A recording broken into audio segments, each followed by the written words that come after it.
In previous two videos, we explored a kind of revival of ancient Gnosis in German philosophy of religion, with first video focusing on a mystical writings of Jacob Boehme, his influence on Schelling's philosophy of nature, and as a continuation of that video we explored Schleiermacher's doctrine of faith. The course of the investigation now leads to Hegel's philosophy of religion, which adopts an objective standpoint in opposition to Schleiermacher's subjective standpoint.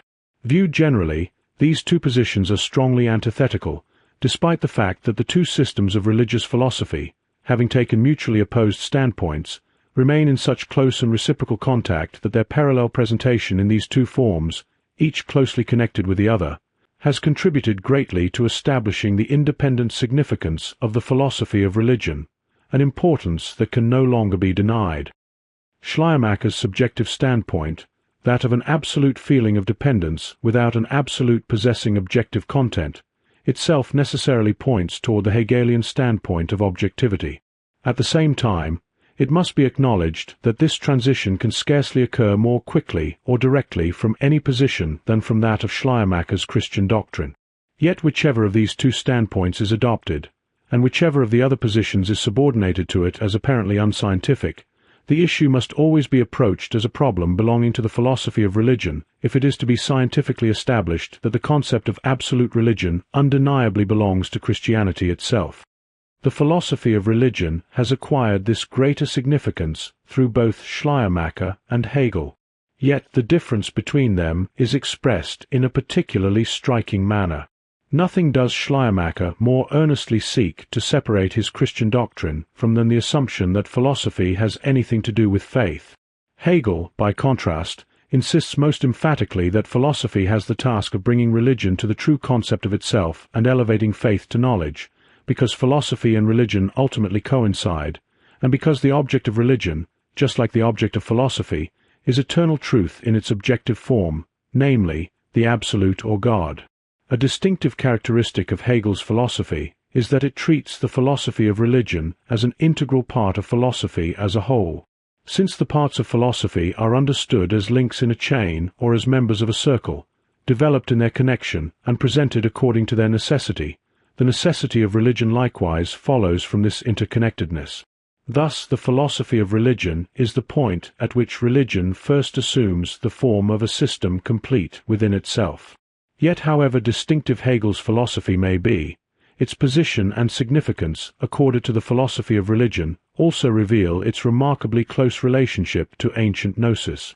This relationship is much closer than might initially have been expected, considering the great distance separating Hegel's age from ancient Gnosis and the very different path by which Hegel arrived at his distinctive standpoint. It is principally from this perspective that Hegel's philosophy of religion is brought within the scope of the investigation. In doing so, the investigation ultimately turns back once more toward the beginning from which it originally proceeded. In moving back to Schleiermacher's standpoint in order to pass from it to that of Hegel, the investigation encounters the following passage in Hegel's lectures on the philosophy of religion. According to Hegel, the characteristics of the subjective standpoint necessarily point toward a transition in which the individual, I, gives up its isolated singularity. The individual must recognize something objective that counts as truth for him, something affirmative and posited for him, in which he is negated as this particular I, while his freedom is nevertheless preserved. In this way he becomes determined as universal, and retains himself precisely by considering himself as universal. This is the standpoint of thinking reason. Religion itself is this activity of thinking reason. It is the act by which the individual posits himself as universal and negates himself as an isolated individual, thereby finding his true self in what is universal. The universal object possesses content within itself. It is substance moving within itself, not an empty abstraction but absolute fullness. All otherness belongs to it, and therefore the individual regards himself as finite, as merely one moment within this life, possessing his particular existence and subsistence within that substance. The finite is an essential moment of the infinite in the nature of God. Thus God can be understood as the one who himself finitizes himself and establishes determinations within himself. God determines himself by thinking himself and setting himself over against another. God simply is, but he is only through mediating himself with himself. He wills what is finite and posits it as an other to himself, as something finite standing over against him. This other being is therefore his contradiction with himself. It is the finite confronting the finite, although the truth is that this finitude is only an appearance, because God himself is present within it. The activity of God is creation, and creation necessarily involves distinction, the moment of the finite. Yet the subsistence of the finite must itself be sublated. It belongs to God, it is God's otherness, and nevertheless exists precisely as what is other than God. It is both what is other and what is not other. It resolves itself because it is not otherness in itself, but only an other that ultimately comes to ruin. In this way, other being completely disappears into God, and God manifests himself through himself by receiving himself as his own result. God is movement within himself, and through this movement alone is he the living God. He moves toward the finite and, by sublating the finite, moves toward himself and becomes himself. In the I, insofar as it sublates itself as finite, God returns to himself and is simply God as this return. Without the world, God is not God. Here there is presented not merely the general standpoint of Hegel's system, but also the essential elements that set it in motion. Nothing expresses more directly the entire difference between Schleiermacher's standpoint and Hegel's than the fact that Schleiermacher places the whole content of religion in the feeling of the subject, whereas Hegel defines the essence of religion as the self-consciousness of God, or absolute spirit. For Hegel, religion is the idea of spirit relating itself to itself. It is spirit's relation to absolute spirit, the divine spirit's knowledge of itself. Yet spirit's knowledge of itself is mediated through finite spirit, through consciousness insofar as consciousness is finite. Religion therefore involves finite consciousness, although finite consciousness is sublated. The otherness known by absolute spirit is absolute spirit itself, and absolute spirit is first truly absolute spirit precisely because it knows itself. Consequently, if this self-knowledge is to be mediated through consciousness, or through finite spirit, spirit must finitize itself, becoming finite in order to become the knowledge of itself. Before spirit rises to the religion in which it returns to itself through self-knowledge, however, it must first pass through an extraordinarily extensive development. Beginning with the sensible sphere, with natural consciousness whose object is nature, spirit appears as the truth of nature, as nature having returned into its ground, namely spirit itself. Nature constitutes a rational system and contains within itself the law governing the vitality of things, but this law exists only within nature's inner being. Nature itself has no knowledge of this law. The truth, which is spirit, therefore exists in a form that does not correspond adequately to the law. Spirit, as the true existence of this law and as what it is in itself, first emerges from nature and demonstrates that spirit is the truth, the foundation, and the highest reality within nature. Yet in its relation to nature as something external, and as finite consciousness of nature standing over against another, spirit is initially finite spirit. As finite spirit, it is understood as being in contradiction with itself. By existing in what is external, it contradicts its own nature. Therefore, in order to free itself from this negativity and raise itself to itself, finite spirit returns into its own ground and comes back to itself in its truth. This elevation of finite spirit is the first emergence of religion, in which spirit knows itself and, as free and absolute spirit, possesses authentic consciousness of its own essential nature. Nature and finite spirit are consequently only embodiments of the idea, particular configurations and modes of the idea's appearance through which the idea has not yet completed its movement toward being absolute spirit. Above the realms of nature and finite spirit, as embodiments of the idea, stands the realm of pure thinking, truth as it exists in and for itself, without veil or covering. This is logic understood as the system of pure reason, the realm in which pure reason thinks its own essence, where the pure essences exist as they are in themselves, and where thinking spirit has its proper realm. The content of logic is the presentation of God as he exists in his eternal and essential being, before the creation of nature and finite spirit. Philosophy therefore begins as the logical idea, the idea as it exists in thinking, where its own content determines the forms of thought. Philosophy also presents the absolute in its activity, in what it produces. This is the movement of the absolute, to become for itself and thereby to become spirit. God is therefore the result of the philosophical process through which he is known, yet he is not merely its result, because he eternally produces himself and is also what precedes the process. The one-sidedness of the result is overcome within the result itself. What appears as result is simultaneously not merely result, since it is not mediated through something else, but is itself the foundation. Thus the absolute spirit is equally presupposition and result, mediating itself with itself. The content of religion is therefore the self-consciousness of God. God knows himself through a consciousness distinct from himself. This consciousness is the consciousness of God that exists in itself, but also becomes for itself by knowing its identity with God, an identity mediated through the negation of finitude. In brief, God is the one who distinguishes himself from himself in order to become an object to himself, while in this very distinction remaining completely identical with himself. This general outline of Hegel's system already makes clear how closely it corresponds to the systems of ancient Gnosis. Considered in their general character, these systems, the Valentinian and pseudo-Clementine forms, while the Marcionite form tends toward a subjective standpoint, possess essentially the same character.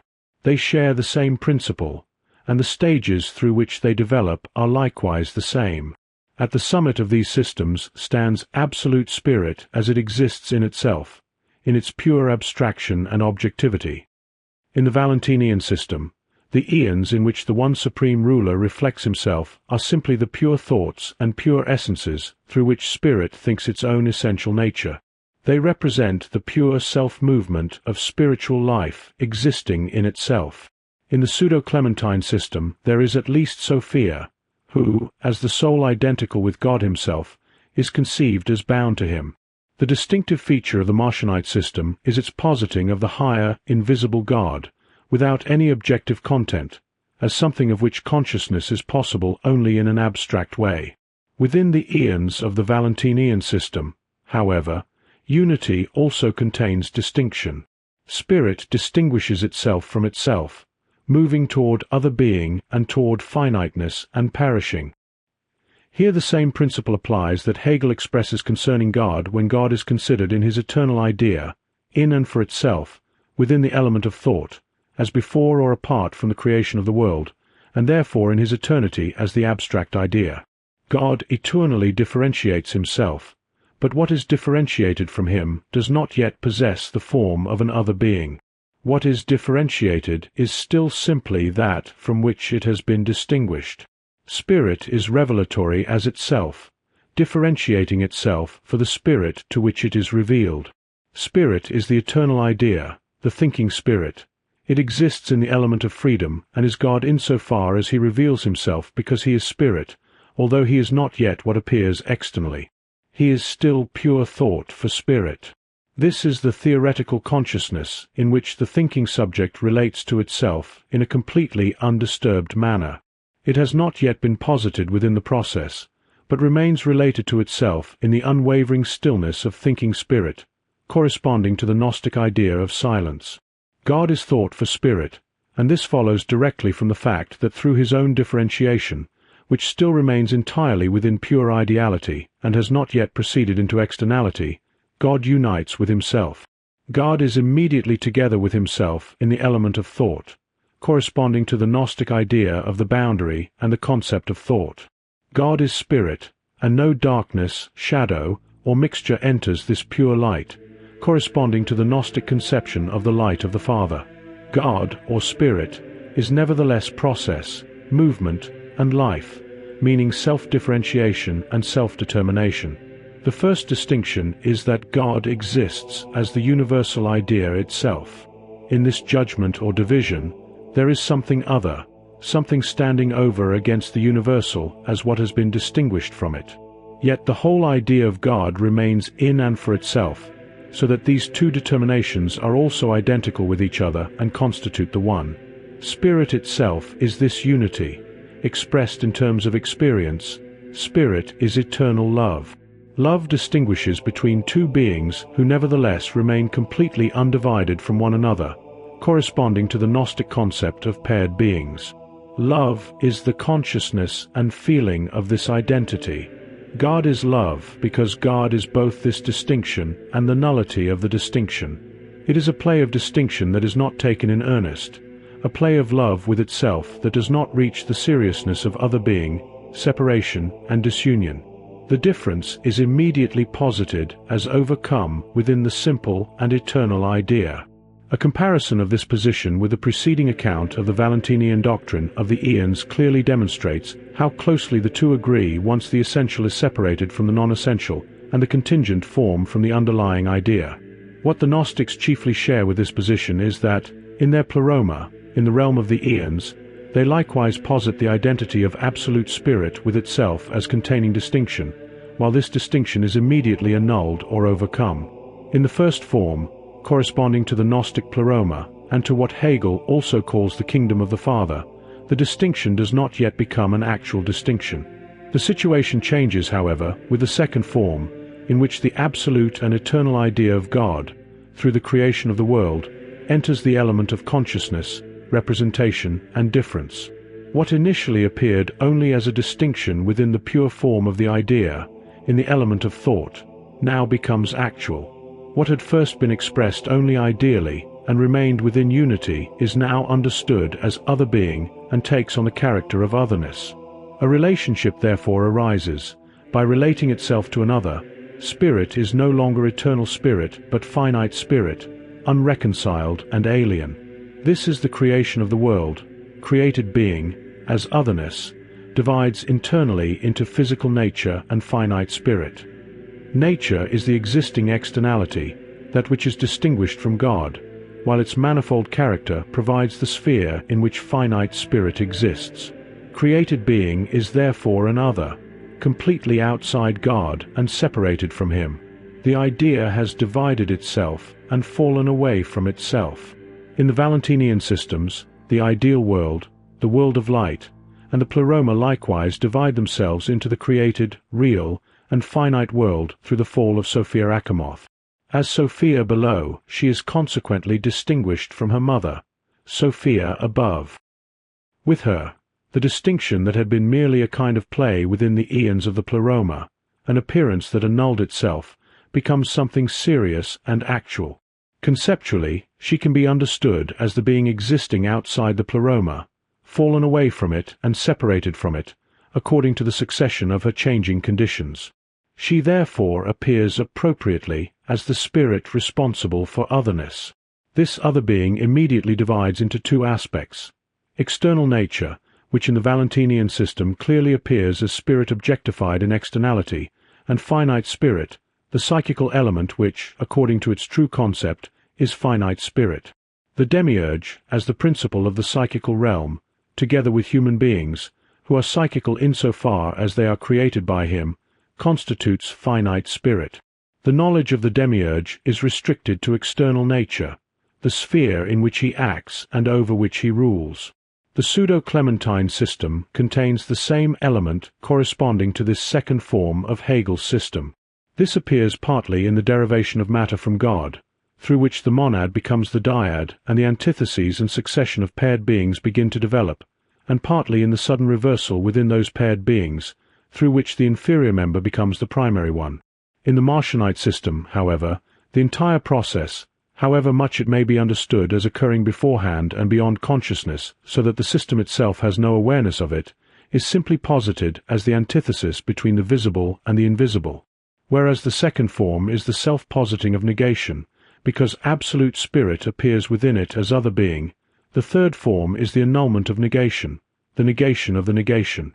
It belongs to the essential nature of spirit to take back into itself what is alien, particular, and separated from it, and to reconcile what is other with itself. Thus, once the idea has divided itself and fallen away from itself, what has fallen away must be restored to its truth, and turned back from its appearance to itself. This return of spirit into itself occurs only through the annulment of finite consciousness as something merely finite, since spirit made itself finite precisely in order to know itself through becoming finite. Spirit therefore becomes conscious of itself as absolute spirit and recognizes its identity with God as an identity mediated through the negation of finitude. Just as God is the movement toward what is finite, so in the self that annuls itself as finite, God turns back to himself and, as this return, is simply God. The Gnostic systems contain the same turning point in their conception of the human being as possessing not merely a psychical nature, but also a pneumatic or spiritual nature. The distinction between the psychical and the pneumatic consists in the fact that the pneumatic nature is conscious of its identity with absolute spirit and, through this consciousness, seeks to overcome and annul the natural and finite consciousness within itself. Here again, in the self that annuls itself as finite, God turns back to himself. What Hegel says about the relation of finite spirit to nature, that this relation is not permanent, and that finite spirit must annul its relation to nature by carrying this process out within itself and recognizing itself as divine spirit, also applies to the nature and character of the pneumatic person in the Valentinian and other so-called Gnostic systems. When finite spirit is understood as being in contradiction with itself, it is precisely through this contradiction that it can free itself from negativity and rise to itself in its truth, returning to its own ground. This return to the ground is clearly represented in the Valentinian systems. The pneumatic element, the seed of light secretly imparted by Sophia, frees itself from its bondage and rises toward independence from it. At the same time, the psychical element appears as what is untrue, as that which, in its nullity and negativity, ultimately disappears. Its truth is found only in the pneumatic element. Spirit's elevation to itself is the emergence of religion. The more religion opens itself to reason and to thinking consciousness, the more certain spirit becomes of its reconciliation, its freedom, and its return to absolute spirit. For this reason, the pneumatic persons are those who become self-conscious through gnosis, religious knowing, the idea of the absolute, and the absolute religion. They form the community of the chosen, those whom Sophia leads to their heavenly bridegroom, to union with the pleroma, the realm of the eons, with which the Church, as itself one of the eons, is inwardly united. They are the subjects who exist within God's Spirit, a community that is at first present in the world but also rises toward heaven. The relationship between Hegel's philosophy of religion and ancient gnosis is therefore especially evident in the fact that both involve essentially the same process through which absolute spirit mediates itself with itself. For Hegel, this is the process of self-differentiation, division, and return into itself, corresponding to the three moments of being in itself, being for itself, and being with itself. These are, respectively, the moment of substantial and absolute unity, in which the idea is affirmed as identical with itself, the moment of distinction and separation, and the moment in which the differentiated elements return to an absolute affirmation. The Gnostic systems likewise proceed from the fundamental assumption that God becomes a living God, absolute spirit, and thinking reason only through such a process. There can be no life without movement and no thinking without mediation. True knowing is therefore the concept itself insofar as it unfolds through its three moments: the concept in itself, the determinate concept, and the concept that returns to itself from its determination by overcoming its limited form. Thus, without a world, God is also not God. At the same time, however, this reveals the enormous difference between a logically developed account of the process and the merely posited or postulated Platonic Gnostic idea of a falling away from the absolute, which still possesses an essential and deeply rooted significance in the earlier video presentation of Schelling's philosophy. The particular question requiring further consideration here concerns the position and significance assigned to Christianity in Hegel's philosophy of religion. This requires a somewhat more detailed examination of the contents of his system. The same moments through which absolute spirit mediates itself with itself also determine the concept of the triune God. Since God, as absolute spirit, eternally differentiates himself while remaining eternally one with himself in this differentiation, God is essentially the triune God. The objective reality supporting the idea of the Trinity in Hegel's philosophy of religion therefore belongs to the character of this divine differentiation. The three forms of divine self-revelation can accordingly be understood as follows. The kingdom of the Father is the idea in and for itself, God in his eternity, before and apart from the world, existing in the element of thought.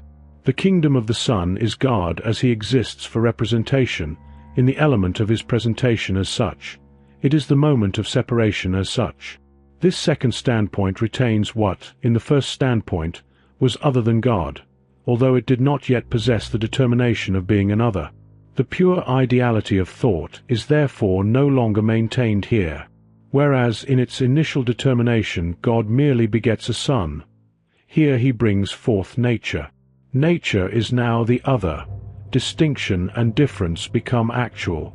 What is set apart is nature, the world as such, and the spirit relating itself to this world is natural spirit.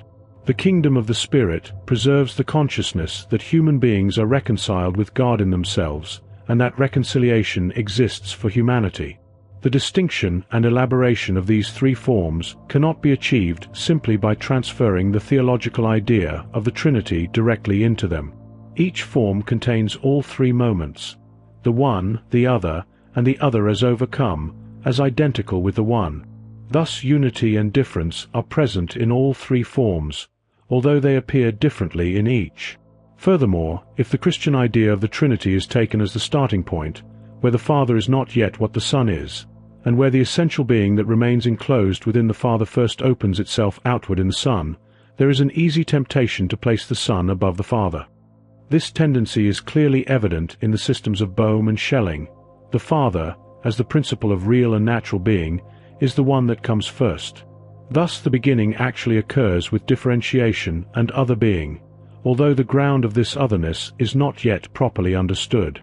Moreover, when the real aspect is strongly emphasized, as it is in the other systems mentioned, there arises an appearance of dualism that is at least not sufficiently overcome.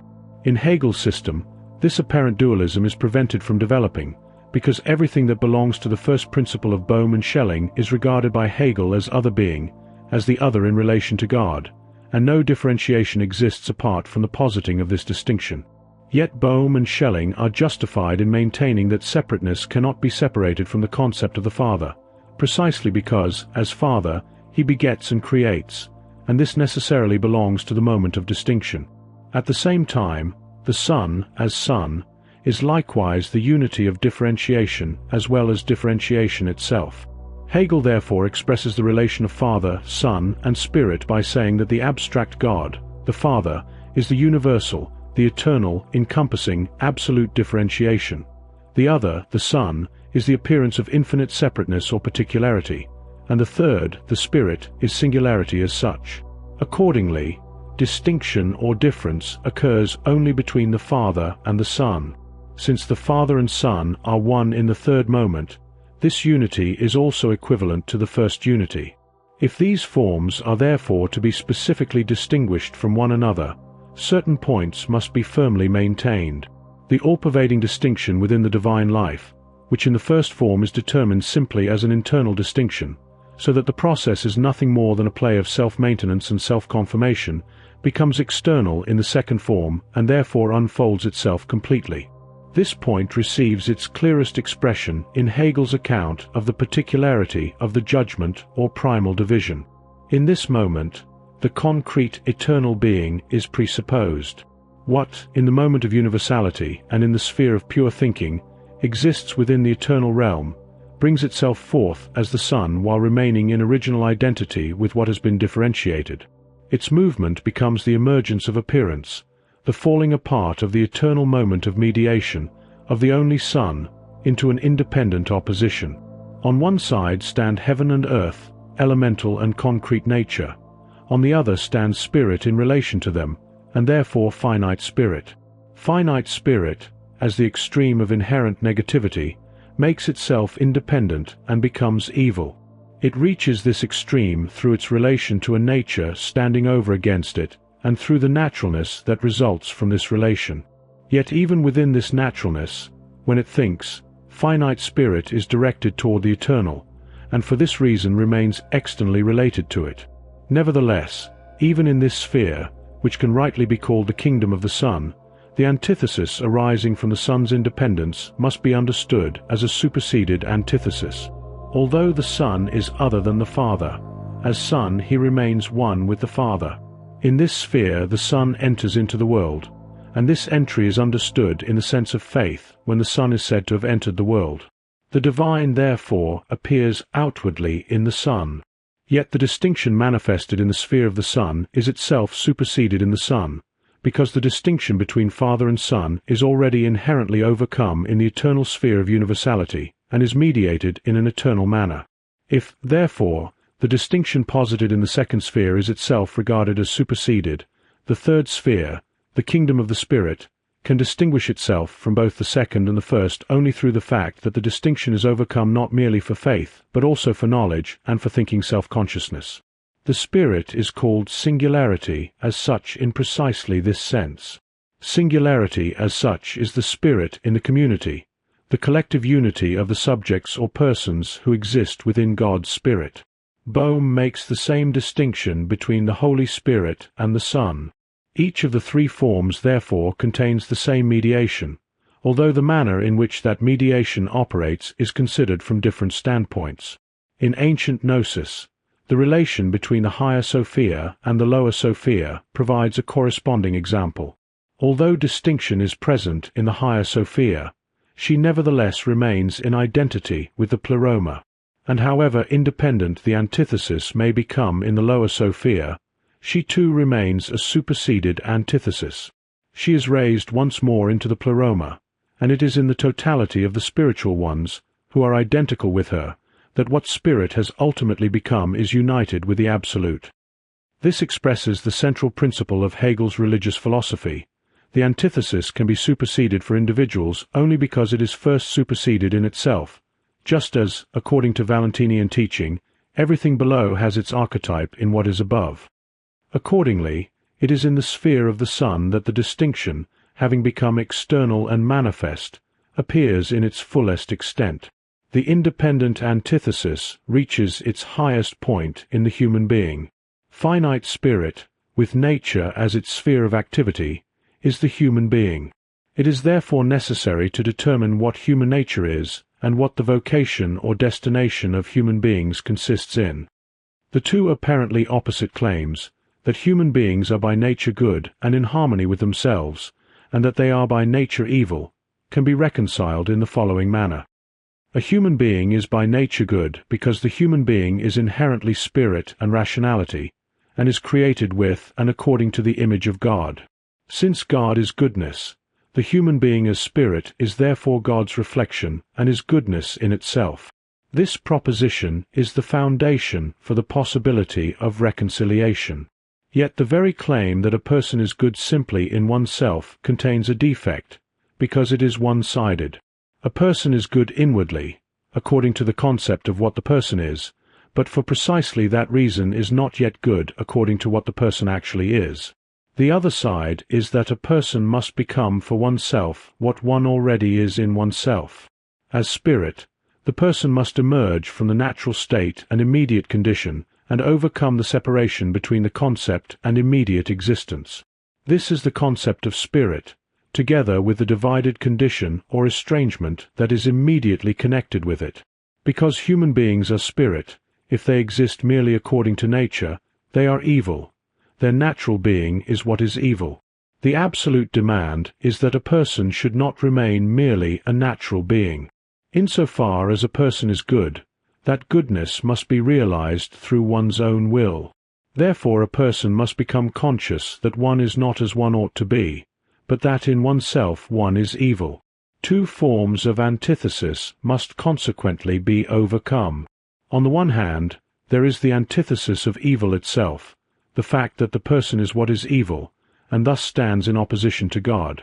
On the other hand, there is the antithesis to the world. The first form is infinite sorrow on the part of the individual, remorse arising from the fact that, as a natural being, a person fails to meet the infinite demand of the good, a demand of which the person is conscious, and which produces an inner division that can only become infinite sorrow or suffering. The second form appears in the conflict between the self and the world, the unhappiness arising from human beings' inability to find satisfaction in the world and from the sufferings of worldly existence. These two moments, in which the antithesis within the subject is most intensely developed, create the need for reconciliation. What satisfies this need is the consciousness that the negativity of the antithesis has been overcome and annulled. It is the awareness that the truth is not the antithesis itself, but oneness achieved through the negation of the antithesis. The antithesis must therefore be superseded. Yet the fact that it is already implicitly superseded constitutes the condition, presupposition, and possibility for the individual to supersede it for oneself as well. This cannot be accomplished by the individual alone, because one's own positing acquires a content that is more than merely subjective only when the presupposition of that positing is the unity of subjectivity and objectivity, the divine unity that is spirit. The substantial basis underlying the subject's positing is the presupposition that the antithesis does not exist in itself. Its truth is shown in the eternal idea, in which God as living spirit distinguishes himself from himself, posits an other, and nevertheless remains identical with himself in that other. The same point can be expressed in another way. The antithesis, evil, the natural condition of human existence and willing, the immediate element, is the incompatibility of finitude with the universality of God and with the eternal idea. This incompatibility belongs to the spiritual condition because spirit is that which differentiates itself, and therefore the incompatibility cannot simply disappear. If it disappeared, the primal division of spirit and its vitality would also disappear, and spirit would cease to be spirit. Yet despite this incompatibility, there is also the identity of the two. The other being, the finitude, weakness, and fragility of human nature presents no obstacle to the oneness that constitutes the substantial feature of reconciliation. This substantial feature is likewise contained in the divine idea, for the Son is an other to the Father, and this other being is difference.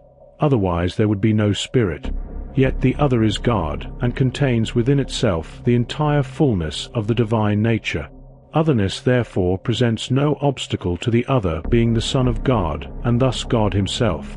In the same way, other being presents no absolute obstacle in human nature. This other being is eternally self-positing and eternally self-superseding, and this self-positing and self-superseding of other being is love, is spirit. In abstract terms, evil is what is other, finite, and negative, while on the opposite side God is what is good and true. Yet this other, negative element also contains something affirmative within itself. It must be recognized that otherness contains the principle of affirmation, and that the principle of identity belongs together with the other side. Likewise, as what is true, God is not merely abstract identity with himself, but is also the other and the negation. He posits his own essential characteristic as something other than himself, which is proper to the nature of spirit. Only on this basis can the antithesis in itself be superseded, so that the subject, in its being for self, can overcome this antithesis and attain peace and reconciliation. But how does this occur? So long as spirit relates itself to another, it remains finite spirit. With finite spirit there is also nature. Nature is the sphere in which finite spirit operates. In nature, as in spirit, there is alienation and unrest, although the process itself consists in overcoming this alienation. Its supersession begins when human beings understand nature as a revelation of God, as a world through which God comes to be known. The consciousness of God belonging to finite spirit is therefore mediated through nature. Through nature, human beings see God. Yet nature remains only the outer shell and an untrue configuration through which the human being rises toward God. This is also the point at which the history of religion assumes an integral place within Hegel's philosophy of religion and within the structure of his system. The human being rises to God through nature. In other words, finite spirit rises to itself in its truth, and this elevation is where religion emerges. It belongs to the essential nature of spirit to differentiate itself, and, in this self-differentiation, to remain one with itself. Accordingly, the concept of religion can be realized only through the process of spirit producing itself. The concept divides itself into its moments, its distinctions and determinations, which it contains within itself and through which it mediates itself with itself. The historical religions, in which religion exists in finite form, are therefore only moments of the concept. For this reason they do not express the concept itself, and the concept is not actually present in them. The highest level is reached in the certainty of the concept itself, where its limitations have been abolished and religious consciousness is no longer separated from the concept. This is the idea, the completely realized concept, the absolute religion. At this point, the activity of spirit has set aside what is finite, since finite religion proves to be empty, and this emptiness has become evident to the consciousness of spirit, to free and therefore infinite spirit. The three parts of Hegel's philosophy of religion are therefore the concept of religion, determinate religion, and absolute religion. Determinate religion is divided into two principal forms: nature religion and the religions of spiritual individuality. Nature religion is immediate religion, in which the spiritual and natural spheres remain united. On the objective side, God is therefore posited in this unity, while consciousness remains caught within natural determination. In nature religion, spirit is still identical with nature, and to that extent it is the religion of bondage. The various forms of nature religion can essentially be reduced to three principal types. The first is the religion of magic, which itself divides into the religion of magical power and the religion of being within self. The second is the religion of fantasy, represented by Hinduism. The third is nature religion in transition to a higher level, consisting of the religion of the good or of light, represented by Persian religion, and the religion of the enigma, represented by Egyptian religion. The second principal form is the religions of spiritual individuality. At this stage, the subject's spiritual being for self begins, and the idea becomes dominant and determinative. For the subject, naturalness is reduced to natural life and bodily being. In other words, it becomes something completely determined by the subject. Here again three forms emerge.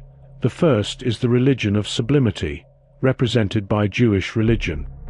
It is reflection within the self as the negation of unity with nature, because it emphasizes spiritual being for self.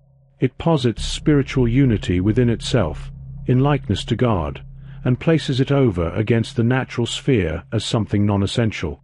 The second is the religion of beauty, represented by Greek religion. It unites the natural and spiritual in such a way that the spiritual is determinative in its unity with the bodily serving as its instrument and expression through which it appears. It is therefore the religion of the appearance of the divine manifestation in bodily, material, and natural form. The third is the religion of expediency, represented by Roman religion. Here the universal powers of nature, and even the gods belonging to the religion of beauty, are placed in the service of a purpose. The individual spirit within the gods wills only itself and its own subjective, finite purpose. This is the religion of external purposiveness, represented by Roman religion and, ultimately, by the Roman Empire. This second principal stage of religious development, the religion of spiritual individuality, shows that revelation through nature and the world is only one way by which human beings are raised toward God. The other and higher way is through finite spirit. Religion advances by lifting consciousness above nature, moving from natural existence to spiritual individuality and to spirit's knowledge of its own truth. The highest stage at which God reveals himself within finite spirit is reached when the deity becomes known to finite human beings objectively, through immediate consciousness as something perceived and experienced. This is God's appearing in the flesh.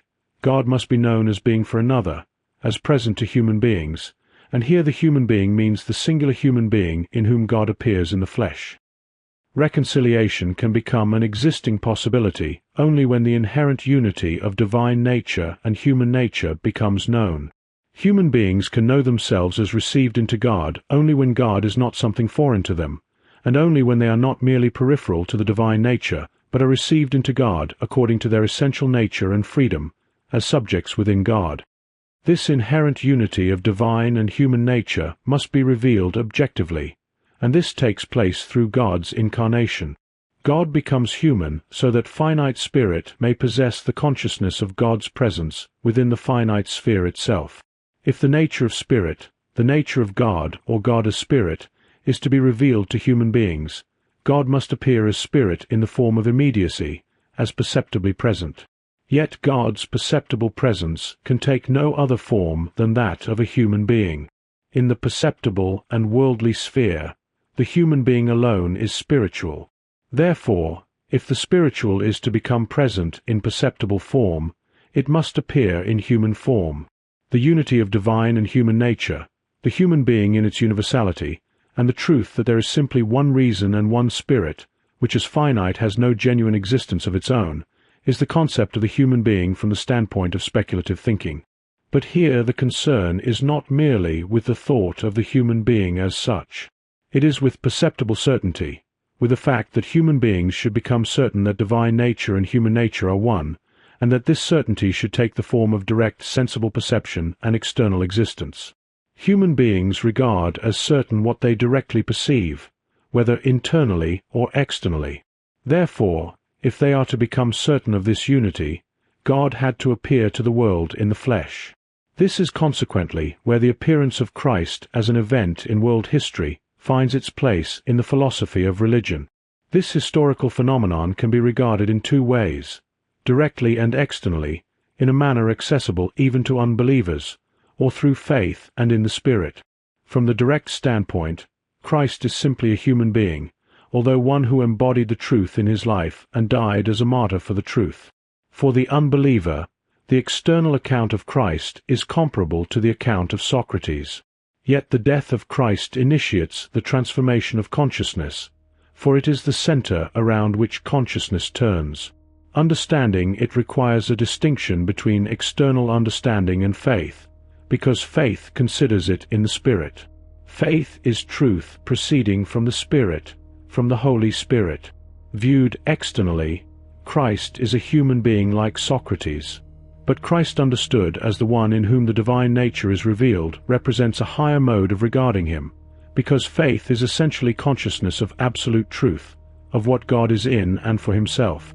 God in and for himself is this living movement, the Trinity, in which what is universal stands over against itself, and, in doing so, remains identical with itself. In this element of eternity, God is his own coming together with himself, his own closing and connection with himself. Faith grasps and becomes conscious that in Christ the course of this truth, which exists in and for itself, is seen, and that this truth was first revealed through him. The death of Christ is the test by which faith proves itself.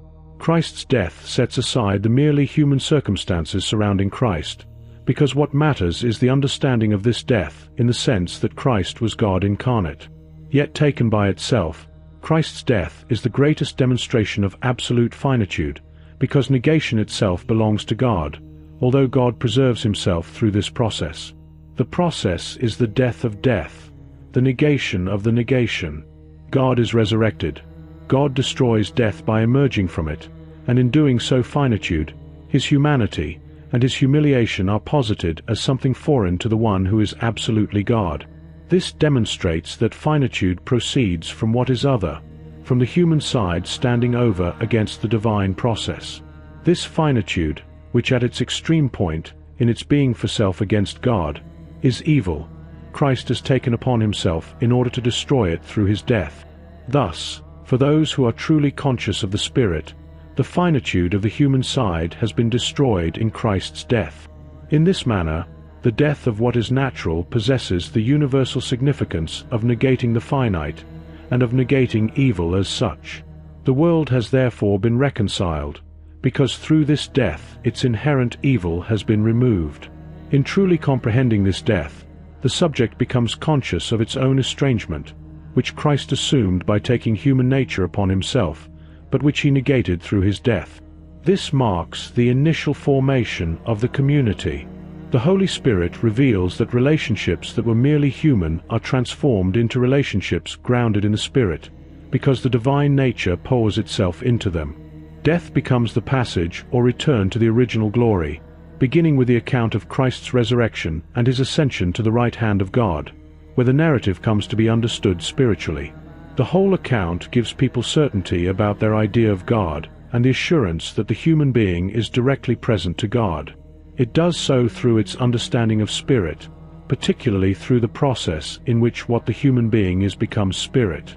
In itself, God and death constitute the mediation through which the human element is stripped away, while what exists in itself returns to itself and, through this return, becomes spirit.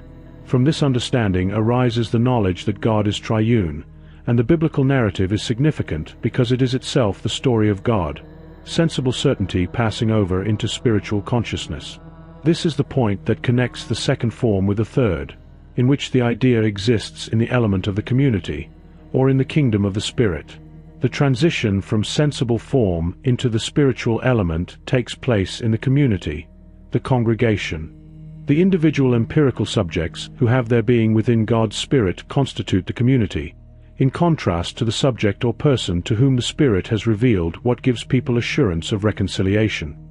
For such people, the divine account is an objective narrative, but they must also follow the course of this narrative in relation to themselves. The establishment of the community begins with the establishment of faith, that is, with the outpouring of the Spirit. The human being, the perceptible human phenomenon who is the object of faith, is apprehended spiritually. Once Christ is divested of his flesh, the Spirit comes to the fore. Knowing God as triune, and knowing the divine and human as identical, means knowing God as Spirit, and this Spirit, as something existing, is the community. Here the concern is not belief in an external, temporal narrative that is contemplated in a sensible manner. Rather, the sensible content is transformed into an entirely different spiritual and divine form and is placed within consciousness and inwardness as a self-conscious knowing of it. Yet the content of faith must also be verified. Since the content itself is no longer perceptible, its verification cannot be sensible either. The sensible narrative is merely faith's point of departure, because what matters is faith's return into itself, its spiritual consciousness. This explains why the community itself produces the content of faith. The truly Christian content of faith is justified by philosophy, rather than by the historical narrative. What the Spirit does is not history in the external sense. The Spirit concerns itself only with what is in and for itself, not with what is past, but with what is purely and simply present. Thus the community begins from the fact that the truth is present and known, and this truth is what God is. God is the triune one, life within himself, his own process and manifestation, objectifying himself while remaining identical with himself in that objectification. God is eternal love, this objectification carried through to its complete development, reaching the extremes of God's universality and of finitude, even to death, and then returning into himself by annulling the severity of the antithesis. God is love by directly suffering, and this is likewise salvific suffering. Yet when faith transforms sensible content into spiritual content, it also establishes a relation between this content and the subject.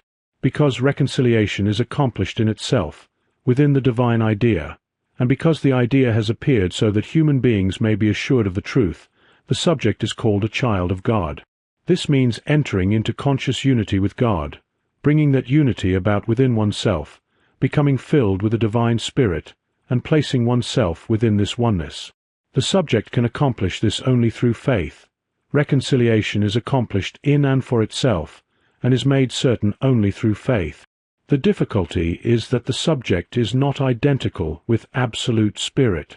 This difficulty is removed by the fact that God sees into a person's heart and knows the substantial will, the innermost and all-embracing subjectivity, what that person inwardly, truly, and earnestly wills. Apart from this inward willing, there remains the person's externality and deficiency. Yet this externality, or otherness as such, together with finitude and imperfection, is treated as non-essential and recognized as such.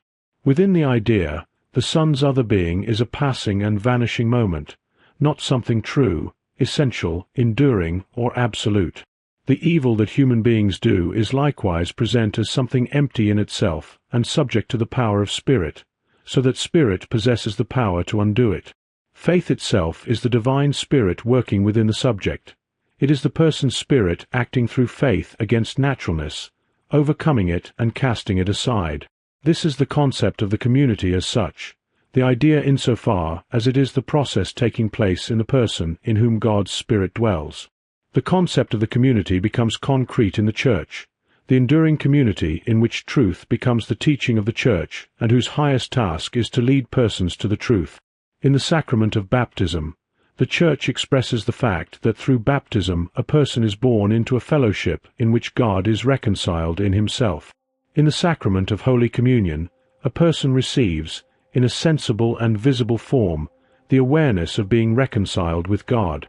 But the Spirit also realizes itself in the broader state of affairs, in the concretely existing community. At the same time, this entails the transformation or reshaping of the community.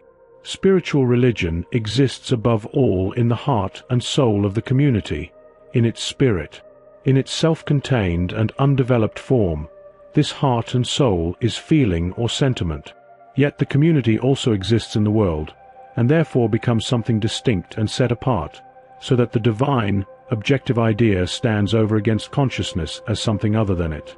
Consequently, the content of the idea, as the presence of feeling and sentiment, must develop and expand.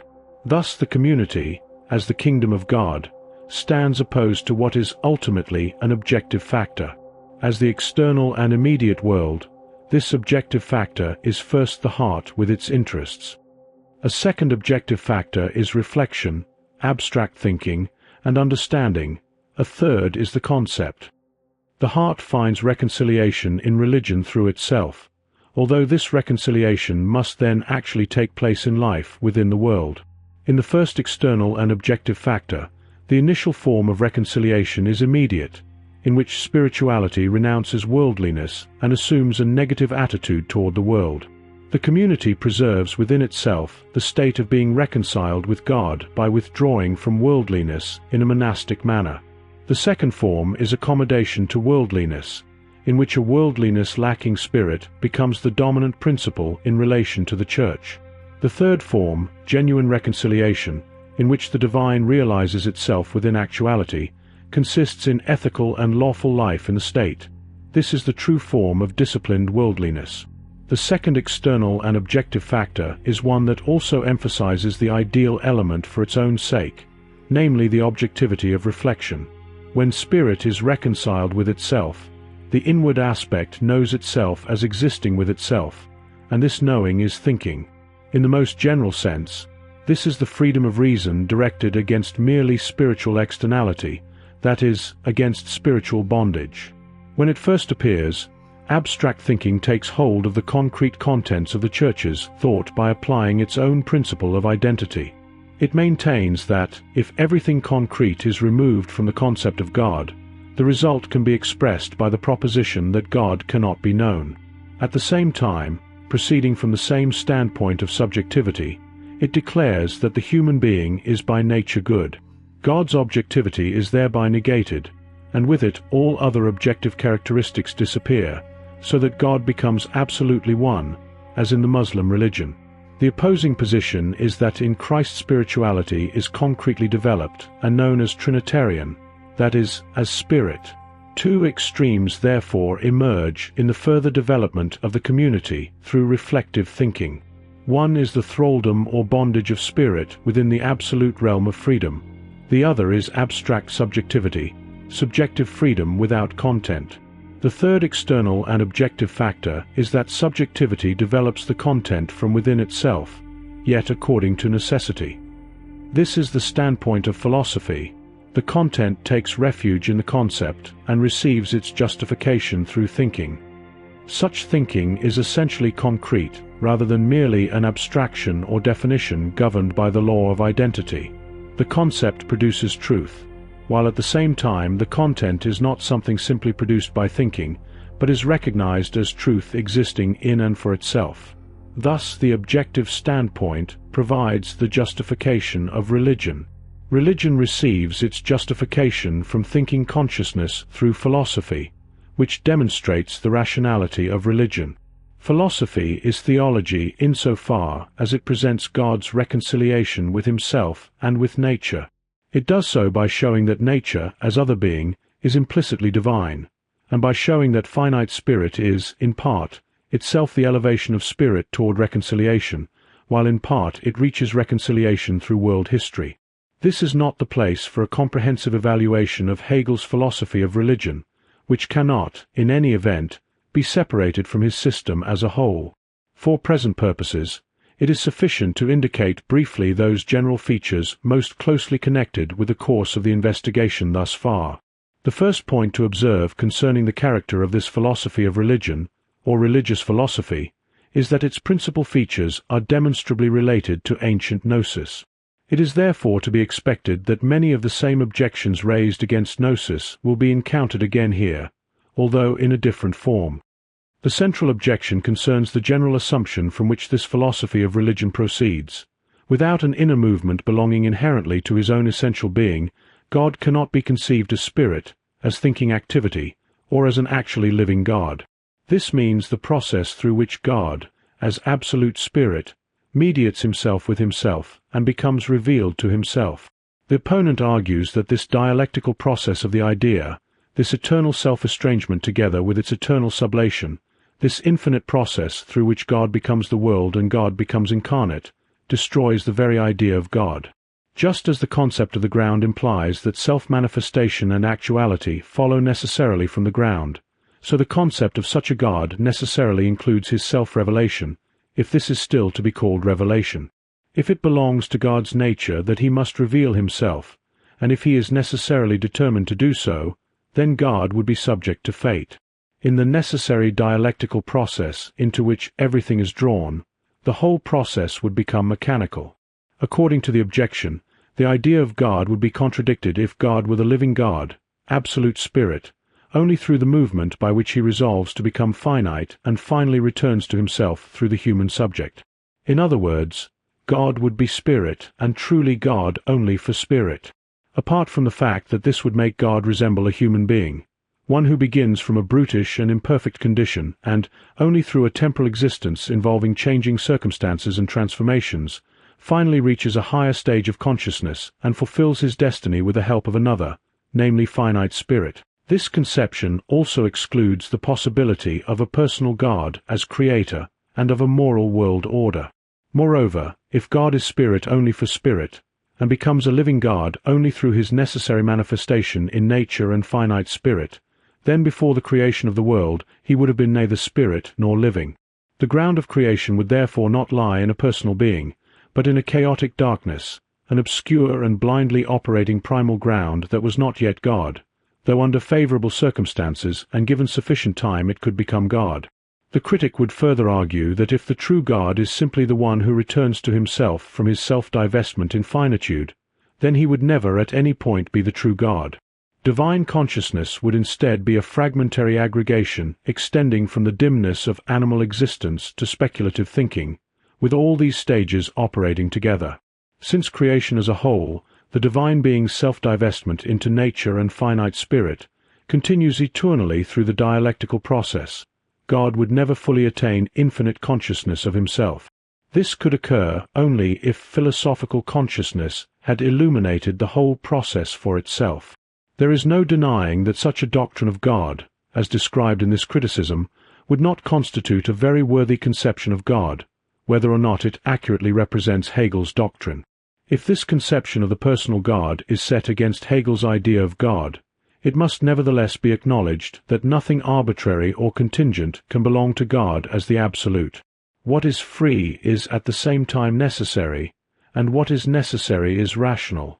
As the activity of thinking, as the positing of thought, what reason posits by virtue of absolute necessity is not the necessity of fate, but the necessity of reason.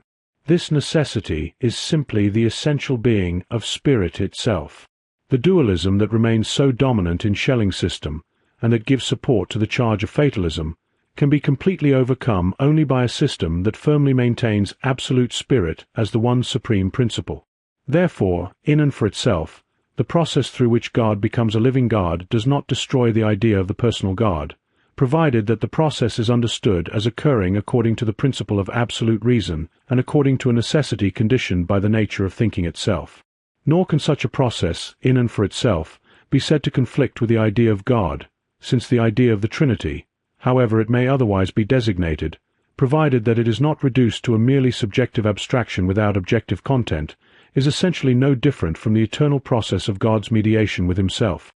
What could therefore be justly held against Hegel is only that he transferred the mode of thinking belonging to human reason into the absolute being of God. Yet if the directly asserted identity of divine and human reason, of divine and human spirit, with absolute reason is not accepted, then every concrete concept of God falls away, and the standpoint of objectivity represented by Hegel once again gives way to the standpoint of subjectivity, where God becomes merely an abstraction. This very standpoint of objectivity requires finite consciousness to be understood as a moment of absolute spirit determining itself in what is finite.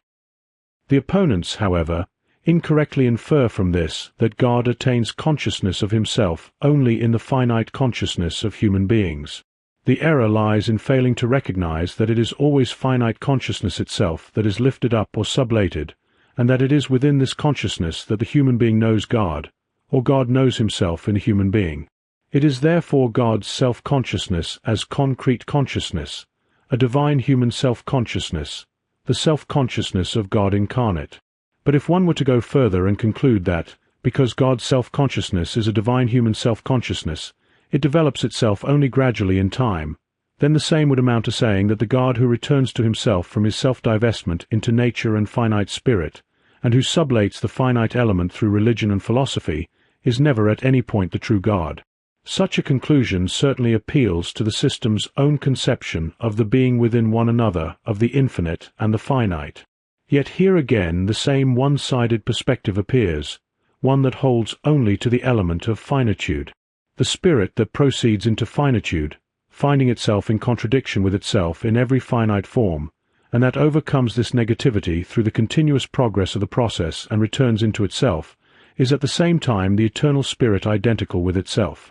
Every instance of spirit's being for self necessarily presupposes spirit's being in self.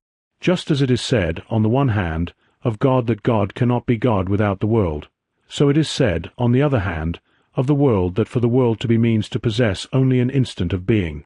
This being within one another of God and world, spirit and nature, the infinite and the finite, is certainly a characteristic feature of Hegel's system. From the standpoint of absolute spirit, nature and finite spirit can only be understood as necessary moments of spirit mediating itself with itself and remaining identical with itself through this mediation. Thus, just as self-revelation, or spirit being for spirit, belongs to God's nature, so absolute spirit determines itself as self-conscious spirit only in finite spirit. It belongs to the nature of consciousness that only at the boundary between the infinite and the finite can it unfold into the distinction between subject and object, the knower and the known, the perceiver and being. Without this distinction there is no consciousness at all. Therefore there is either no concept of divine consciousness whatsoever, or there is only a concept that necessarily includes provision for what is finite. The latter, however, in no way diminishes the concept of God in itself. If it is commonly maintained that only a living and personal God, distinct from the world, can love and be loved, and that any doctrine removing God's personal being, his eternal self-consciousness in which he knows himself as distinct from the world that he created, must therefore stand in irreconcilable conflict with Christianity. Then the essential issue is to distinguish emotional concerns from speculative concerns and, accordingly, the popular conception of God from its scientific presentation. Anthropopathic and anthropomorphic ideas are too easily mixed into the emphasis so often placed upon God's personhood. If God is absolute spirit and absolute reason, then love could not be an absolute attribute unless God, as absolute spirit and absolute reason, were also absolute love, absolute goodness, and absolute wisdom.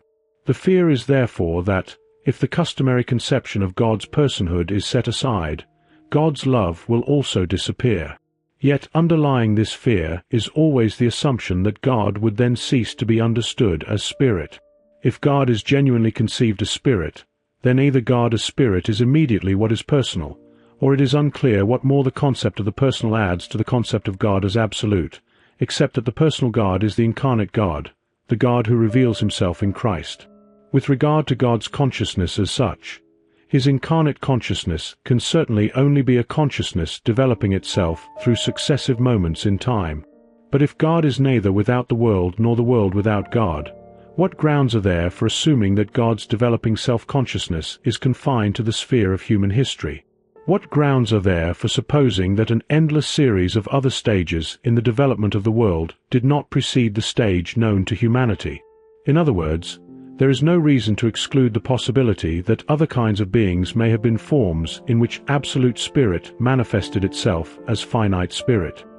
The much maligned and frequently misunderstood proposition that, as spirit, God would be for spirit is therefore nothing other than the irrefutable assertion that God beholds himself in all spirits, and that the totality of finite spirits is the self-conscious reflection of divine being as it opens itself and mirrors itself within them. In this sense, God is all in all. This alone constitutes the true concept of God's immanence in the world. Some say that Hegel was a pantheist, meaning that God is reality, while others say that he was panentheist, meaning that God is both beyond reality and within reality. I personally think that this latter explanation is more correct when it comes to Hegel, because he clearly believed that God is present throughout reality, but he also believed that God creates reality as an expression of his thought, meaning the world is just a natural product of God's thinking. If reality is God's thinking, this naturally means that God is bigger than reality. Reality exists within God, which naturally suits the definition of panentheism. However, the text this video is based on tells us that Hegel's theology can be called logical pantheism, but he also says that this name is less important aspect of this discussion, so he probably leaves it open by not claiming certainty here when it comes to this definition. If this position is called the logical pantheism of Hegel's system, the decisive matter is not the name given to it. What matters instead is that it presents a different and more satisfying equilibrium between the interests of speculation and those of the Christian religion, an equilibrium equally entitled to assert itself in this sphere. Another major point requiring attention is the relation of Hegel's philosophy of religion to historical Christianity. At first, it may not be immediately apparent how closely this philosophy of religion is bound to Christianity, or how seriously it embraces the entire content of Christianity. Its whole task is understood as the scientific exposition of Christianity as it has been historically given. Within this philosophy of religion, Christianity is the world historical turning point in which spirit, understood in its own development, first rises to a clear consciousness of its absolute nature and decisively begins to turn back from its self-divestment and return to itself. In recognizing the historical significance of Christianity, it therefore agrees fully with ancient Gnosis. For this reason, as a philosophy of religion, it adopts in large measure the same position toward historical Christianity that ancient Gnosis had adopted. Its doctrine of God is nothing other than the purely scientific conception of absolute spirit and the development of its consequences. Its Christology likewise differs essentially from that of ancient Gnosis only in form. Those elements and tendencies that were already present in ancient Gnosis, but could not yet be developed there in their pure form, have now been raised to their true concept. It is also useful to mention that ancient Gnosis here refers to broader vision of Gnostic Christians, but as was already pointed out, the closest one to Hegel is that of Valentinian tradition. Those who are familiar with Valentinian teachings will recognize many connections in this discussion. In concise terms, what appears here is the same separation of the historical Christ from the ideal Christ that arose in Gnosis as the necessary consequence of its speculative understanding of Christianity, but which now reaches its fullest development in Hegel's philosophy of religion. The doctrine of Christ's person seems especially to demonstrate how seriously this philosophy of religion seeks to take into itself the complete content of the Christian faith, without excluding anything of profound significance. The matter is not merely some distant conception of humankind as pleasing to God, nor an archetypal relationship that simply raises the human to the divine, nor merely a consciousness of God that has become a being or presence of God. Rather, Christ is understood as the incarnate one, as God become a human being and appearing in the flesh. The unity, existing in itself, of the divine and human natures is said to have been objectively revealed to humanity in a specific and individual subject. This is maintained with the full significance that the Church itself gives to it. The more reality and objectivity the idea of God possesses in this philosophy of religion, the less it might seem possible to doubt the full reality of the God-man. Yet everything depends upon the meaning given to Christ as God incarnate. A closer examination of the doctrine of Christ allows three moments to be distinguished. The purely external and merely historical way of viewing Christ sees in him an ordinary human being, a martyr for the truth, like Socrates. What follows from this first moment, in which Christ remains merely a figure for unbelief, is the second moment, that of faith. Here Christ no longer appears simply as an ordinary human being, but as the God-man, as the one in whom the divine nature is revealed, and in whom the divine is beheld. The question then arises as to what mediates between the first and second moments, between unbelief and belief or faith. Faith is understood as arising from the outpouring of the Spirit, in which concern with what is immediate is transformed into a spiritual destiny, what is sensible becomes spiritually understood, and Jesus, as a human and perceptible phenomenon, becomes connected with the consciousness of a spiritual content. Therefore, it is Christ's death that produces the transition into religious consciousness. Christ is God incarnate precisely because he has overcome death, slain death, negated the negation, and thereby negated the finite element and evil as something alien to him. Through this, he has reconciled the world with God. Above all, the significance of this death lies in its being the touchstone by which faith must prove itself. Consequently, the Spirit could not have appeared before Christ had cast off the flesh, but only afterward, when he was no longer perceptibly and immediately present. In this sense, Christ is God incarnate only as mediated by faith. Yet what lies behind faith, and what provides the presupposition for the merely external historical consideration of Christ becoming faith in him, remains hidden from human understanding in an impenetrable mystery. The question is therefore not whether Christ in himself, as he appeared objectively in history, was God incarnate. What matters is that he became God incarnate for faith. Once faith has been established, its object can only be God incarnate. From this, it necessarily follows that, if the essence of faith consists in the historical account being understood spiritually, then Christ's immediate and humanly perceptible appearance is transformed into a spiritual content. The relationship to him as merely a human being is likewise changed into another relationship founded upon the Spirit, through which the nature of God is revealed. If the account of the perceptible Christ is only the point of departure for faith, so that the community of believers arising through the establishment of faith first produces this content of faith within itself, then Christ is God incarnate only in faith and through faith. God incarnate is indeed the object of faith, but he is not its necessary presupposition. The presupposition of faith is not Christ as God incarnate, but simply Jesus as a human and perceptible phenomenon. The divine and human elements remain separate until faith is added as the mediating link. After Christ has cast off the flesh, the sensible aspect is transformed into the spiritual aspect. Here the same point is reached as in the Valentinian systems, where Christ, the higher aeon perceptible only to the eye of the Spirit, descends upon the natural man Jesus. It is also the point at which, in Schleiermacher's doctrine of faith, the historical Christ merges into the archetypal Christ. Hegel regards the death of Christ as the turning point at which Christ's human condition is annulled, and the transition into the religious and spiritual condition takes place. At this point, the true comprehension of the phenomenon of Christ becomes manifest. This occurs only insofar as the completely different spiritual and religious understanding of Christ's death supersedes the merely external and historical view of it, moving from the dead Jesus to Christ as the one who annuls death. This understanding differs from the relatively small significance assigned to Christ's death by the Gnostics, and from the significance Schleiermacher gives to Christ's resurrection. The difference rests simply on the fact that for both the Gnostics and Schleiermacher, Christ's human appearance was already understood as possessing both divine and human nature, so that no transition into a religious condition was required. Nevertheless, The separation of the divine element from the human element is essentially the same in all these cases. The difference is that Hegel presents this separation in a more definite form by also fixing it externally in the event of Christ's death.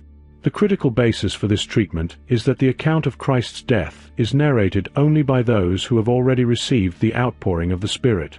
Just as the second moment transforms and spiritualizes the object of the first moment, so the third moment stands in the same relation to the second, since the separation established in the second moment now reaches its completion. In the second moment, through the mediation of faith, the spiritual content already contained in the first moment, though not yet consciously understood, is that Christ is no longer merely a human being but is God incarnate. Yet even here this spiritual content remains attached to the external and historical phenomenon of Jesus, through whom it is testified. Faith must therefore now be elevated into knowledge. The spiritual content must rise from the element of faith into the element of thinking consciousness. There it is no longer founded upon the historical account as something past and finished, but becomes justified through philosophy or the concept as truth existing in itself and as absolutely present reality. The truth existing in itself is absolute spirit, God as triune, and the identity of the human being with God. Knowledge of Christ as God incarnate is therefore the knowledge of this truth, that the human being possesses true existence only in its universality, and that spirit does not possess its true existence as finite spirit. True existence is instead the consciousness of the unity of the divine nature and human nature. Thus, in the first moment there is a human phenomenon, in the second, the appearing of God incarnate, and in the third, the pure idea, spirit in itself. Everything connected with Christ's appearance and life has its truth only because the essence and life of spirit itself is what appears in him. Yet what spirit is and does is not history in the ordinary sense. For faith, it is certainly a historical fact that the God-man, the incarnation of God, appeared and was born in the flesh. From the standpoint of speculative thinking, however, God becoming human is not an isolated, once-for-all historical event. It is instead an eternal determination of God's being, by virtue of which God becomes human in time, in every individual human being, insofar as God is human from eternity. The finitude and painful humiliation endured by Christ as God incarnate is therefore something God endures as human in every age. The reconciliation accomplished by Christ is his deed taking place in time. Yet God reconciles himself with himself eternally, and Christ's resurrection and ascension are nothing other than the eternal return of spirit into itself and into its truth. As human, as the God-man, Christ is human being in its universality. He is not merely a singular individual. He is instead the universal individual. Just as the advance from the first moment to the second, or the transition into the religious element, is accomplished in Christ's death as the negation of the negation, since his death sets aside his human circumstances, and Christ emerges for faith as God incarnate, so there is a similar relation between the second and third moments. Christ as God incarnate for faith remains at the same time Christ appearing personally in history. His human circumstances are completely abolished only in speculative thinking, where Christ, as sublated, is simply the universal human being, meaning the identity of finite spirit with absolute spirit. There could hardly be a more decisive way of stripping Christ of everything personally human connected with his appearance, including everything figurative and archetypal belonging to his person. In its spiritual purity, the idea separates itself from every earthly and sensible shell. Consequently, all the narrated facts to which faith still holds appear as an obscure reflection of the eternal process of spirit. From the highest standpoint, this reflection is merely a non-serious play with a distinction between the historical and the ideal.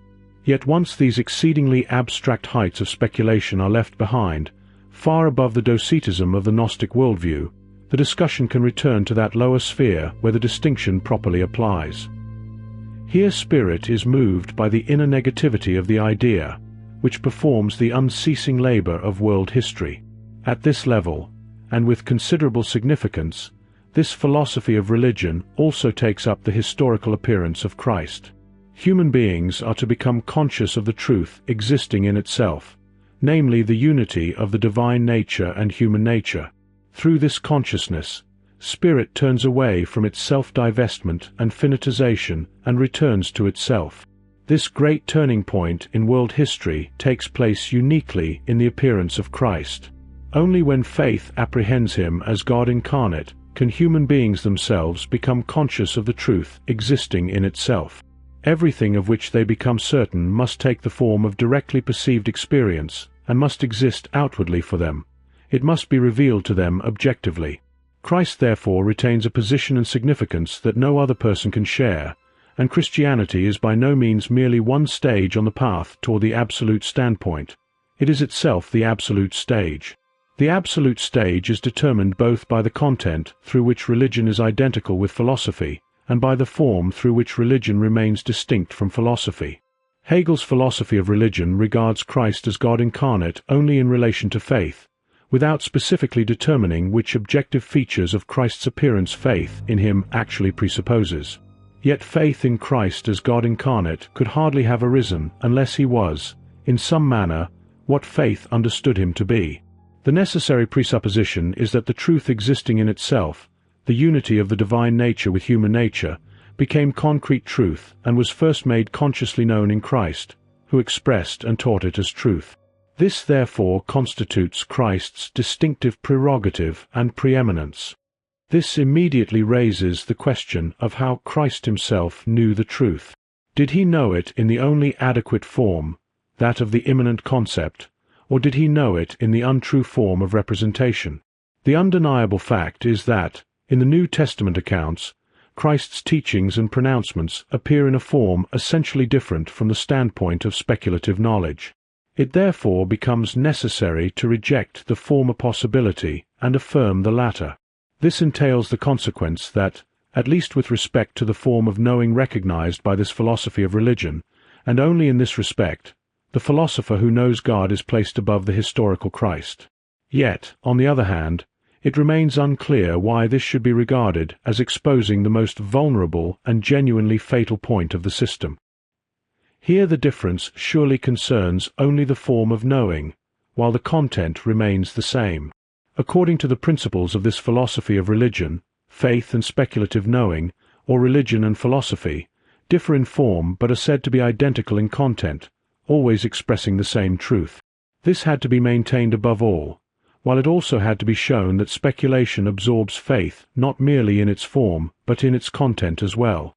The difficulty is how such a demonstration can proceed.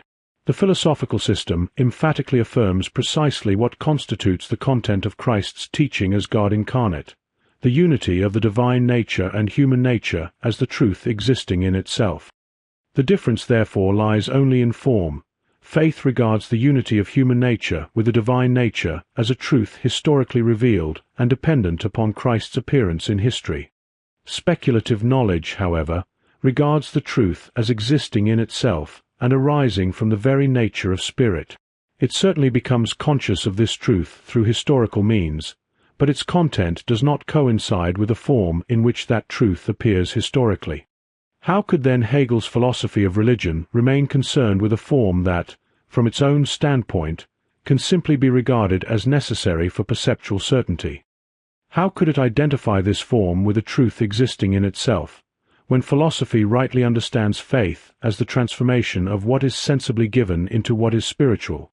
Why should philosophy stop at this intermediate stage instead of continuing the transformation until everything that can be distinguished from the content as mere form is separated from the pure content of the idea, so that ultimately form and content become identical?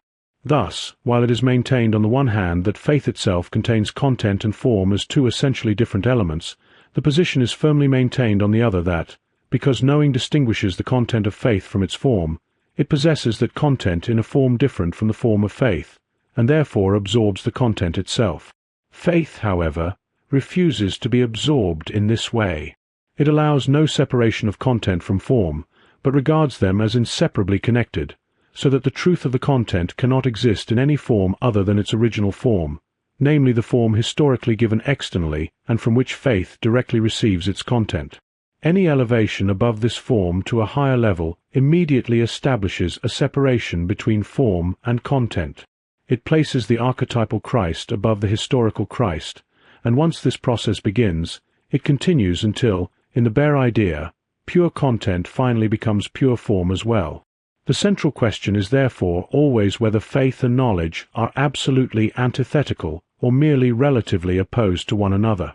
If their opposition is absolute, then all truth belongs simply to faith, since faith is the first to possess truth as its content.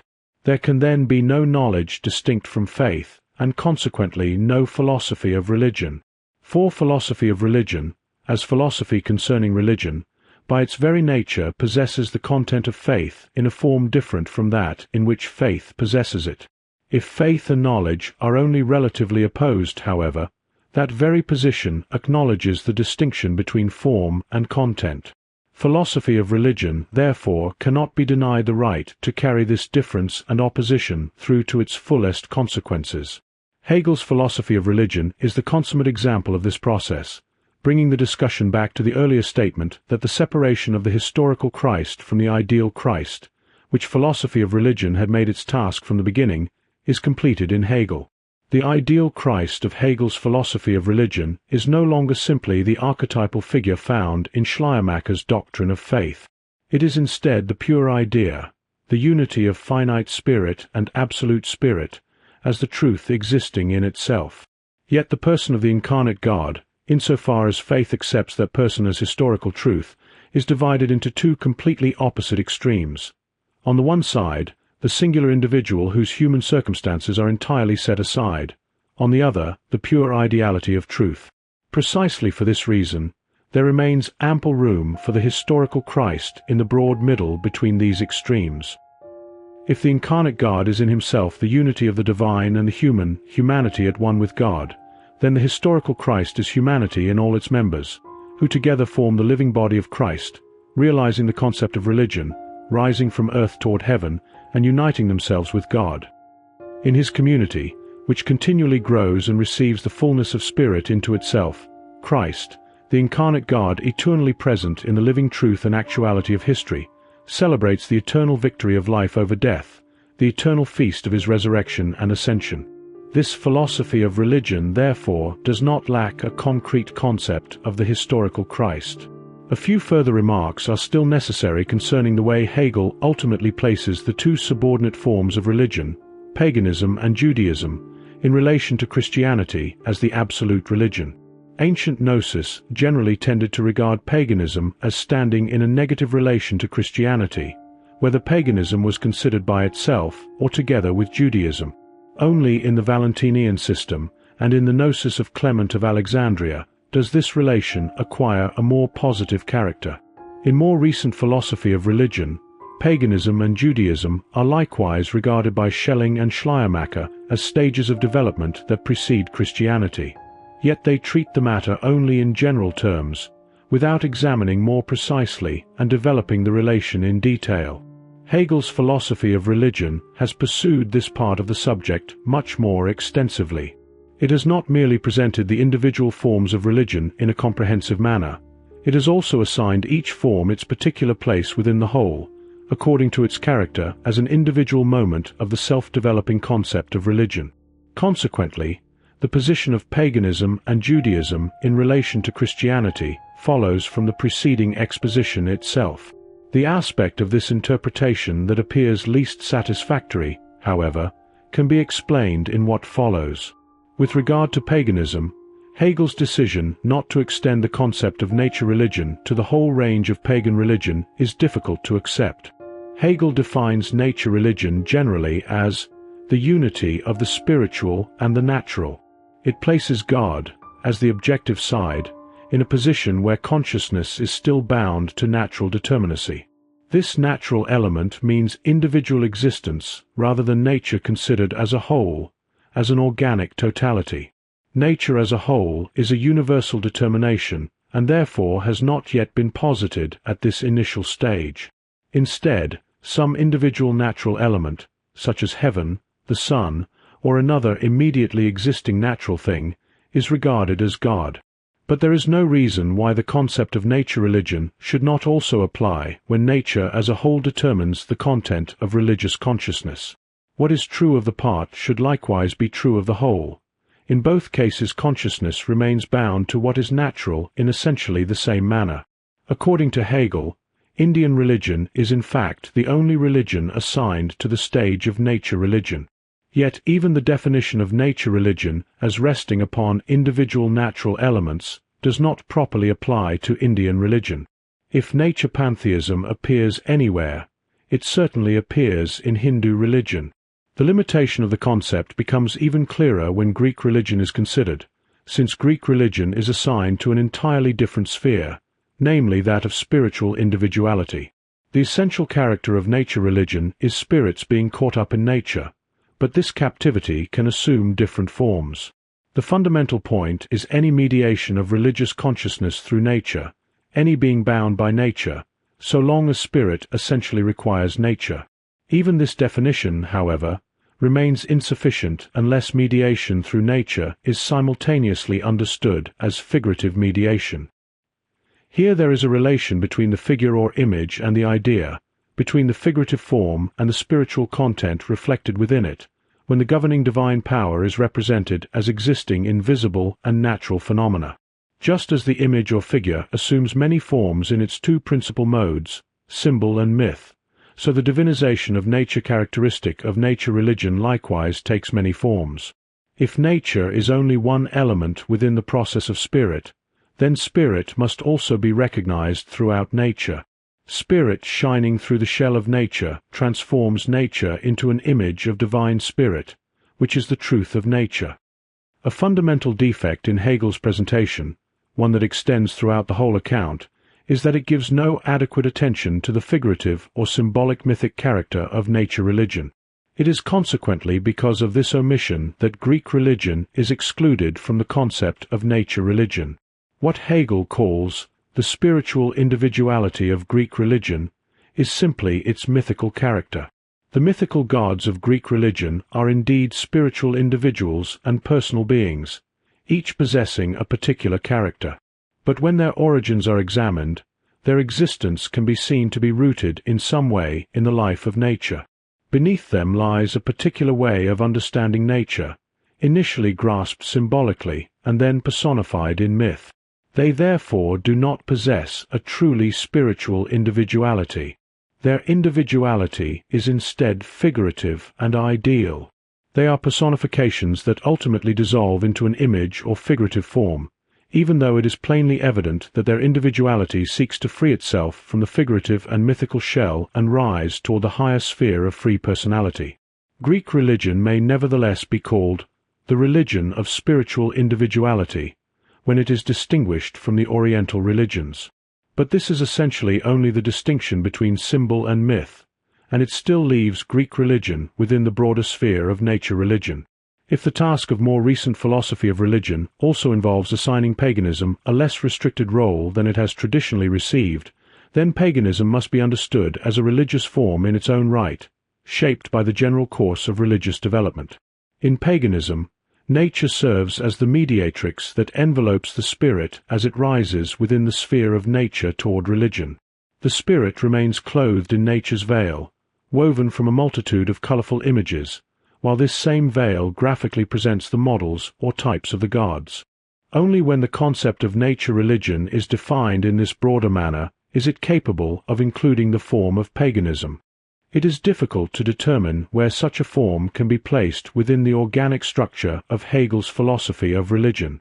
It certainly belongs within the sphere of nature religion, but only toward the point at which religious development is already striving to move beyond nature religion. In the more developed form of nature religion, the concept of matter takes the place of the concept of nature. Matter is likewise understood as the necessary agent of spirit's activity, although matter itself is simply nature conceived in an abstract way. Hegel's philosophy of religion also leaves much undeveloped concerning Judaism that calls for a more specific treatment. Hegel's general characterization of the Jewish religion is that it is the religion of sublimity. Yet the concept of sublimity, which is principally concerned with God's relation to the world, provides only a very one-sided designation of the essence of the Jewish religion. When Hegel himself explains in greater detail what distinguishes this religion, that divine wisdom has only a very limited moral function in Judaism, that obedience to the law is not a spiritual form of obedience, and that punishments are determined merely in external terms, it becomes unclear what principle these characteristic features of the Jewish religion are supposed to express. There is even less justification for Hegel's placing the Jewish religion immediately before Greek religion, so that the religion of sublimity becomes merely a preliminary stage to the Greek religion of beauty. According to Hegel, what the two religions have in common is that God has entered into free subjectivity, which has gained mastery over the finite as such. The subject, or spirit, is therefore known as a spiritual subject in its relation to what is natural and finite. Their common element is thus the ideality of what is natural. The natural has been subordinated to the spiritual, and God is known as spirit for itself, above all as spirit whose purposes are rational and moral. But there is no sufficient basis for saying this of Greek religion in the same way as of Judaism, when the Greek gods still so plainly bear the marks of their natural origin and dependence upon the forces of nature. Hegel further maintains that ethical life remains the substantial being in Greek religion. Greek religion is the true being of what is ethical, but not yet the knowledge of what is ethical, because there is not yet a unitary subject. The ethical contents remain fragmented. Their foundation lies in the passions, the essential spiritual powers, and the universal powers of ethical life. Because the ethical divides itself into its particular determinations, what is natural appears in opposition to these spiritual powers. For this reason, Greek religion does not appear superior to Judaism in this respect. Instead, the Jewish religion distinguishes itself through moral actions being connected with the consciousness of a specific morally intended purpose, uniformly grounded in the will of God. Even if less importance were assigned to these considerations, the advance from polytheism to monotheism remains so significant in itself that it decisively raises Judaism above the sphere of paganism. Hegel himself cannot overlook the importance of monotheism.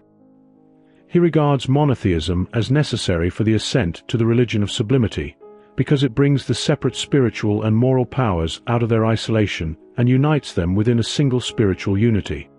This makes Hegel's placement of the Jewish religion even more difficult to accept. His position appears to rest on the claim that Judaism remains foreign to the unity of the ideal and the real and regards God as being up there, whereas Greek religion understands the natural sphere itself as the other aspect of the divine substance, as an essential element of it, since the divine substance must appear as free subjectivity within the finite as its manifestation. Greek religion is therefore called the religion of beauty because what is finite and natural is transfigured in spirit and becomes a sign of spirit. Whatever judgment is ultimately made about this distinction, it is an aspect that must not be overlooked when evaluating pagan religion, especially Greek religion, and its relation to the Jewish religion. The great separation that Judaism sees between God and what is finite does not apply here, because God's immanent presence together with the world takes the place of that transcendent relation. The divine is united with what is finite and natural. Yet so long as the unity of the divine and the natural has not become the unity of the divine and the human, the result of this unity is simply that the true idea of the divine disappears into the natural and finite. Judaism undoubtedly possesses the more refined concept of God. Nevertheless, the Jewish God, conceived as purely supersensible subjectivity, must first emerge from his abstract existence, up there. Paganism, on the other hand, posits the unity of the divine and the natural, but only as an immediate unity, one in which the pure idea of God cannot be firmly maintained. If these considerations justify removing the Jewish religion from the unnatural position into which it has been placed between Egyptian and Greek religion, then understanding its true position requires attention not merely to the individual forms of pagan religion, but to paganism as a whole. This also assumes that the entire phenomenon of paganism can be comprehended under a single general concept. Such an approach makes clear the connection, in Hegel's system, between the position assigned to Judaism and the limitations placed upon the concept of nature religion. Conversely, if nature religion is understood in the broader sense indicated earlier, then the relation of paganism and Judaism to this concept must also receive greater prominence.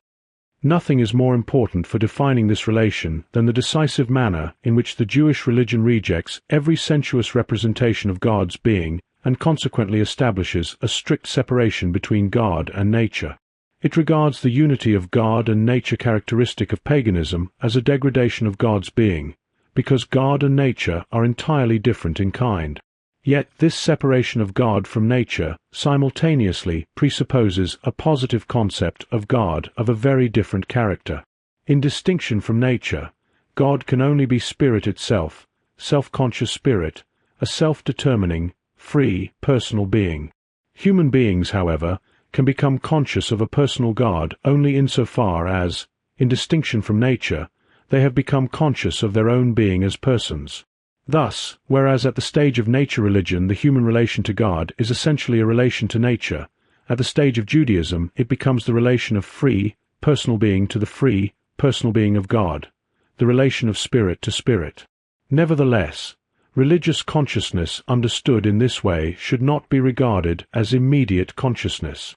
Judaism also belongs to a stage in which religious consciousness requires a mediating form.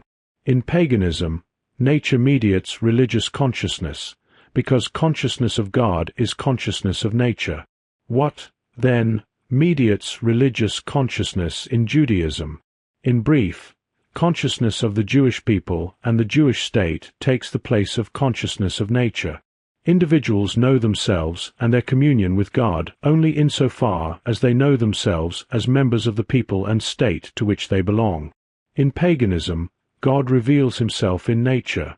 In Judaism, God reveals himself in history. Yet Judaism does not regard history as a whole as the revelation of God. Just as the pagan's consciousness of God, as consciousness of nature, depends upon individual natural phenomena, so the religious consciousness of the Jews is mediated by the history of a particular and singular people. The history of that people itself begins with the history of a family or tribe. What the people represents at a lower stage through its relation to nature, it represents at the higher stage through the development of the state. The Jews could become conscious of their relation to God only insofar as they became conscious above all of their relation to the state established through the Mosaic covenant. Everything that supplied the particular content of their religious consciousness was given to them in and through this state. The state was therefore the mediating form they required. The mediation of religious consciousness, however, rests upon a principle. In paganism, that principle is a way of looking at and perceiving things in nature. In Judaism, it is reflection, as the activity of understanding. Reflective understanding expresses its activity both by distinguishing and separating different kinds, and by bringing together what is related and belongs together. For this reason, Judaism strictly separates God from nature. The image of God is not found in nature. To the extent that an image of God exists, it exists only in the human being as an intelligent and personal being. Yet reflective understanding always remains attached to a secondary kind of unity, to oppositions that it cannot reconcile within a higher and inward unity. Judaism therefore characterizes itself as the form of religion belonging to the stage of reflective understanding, especially in the way it determines the relation of human beings to God. This relation resembles the relation between two free persons.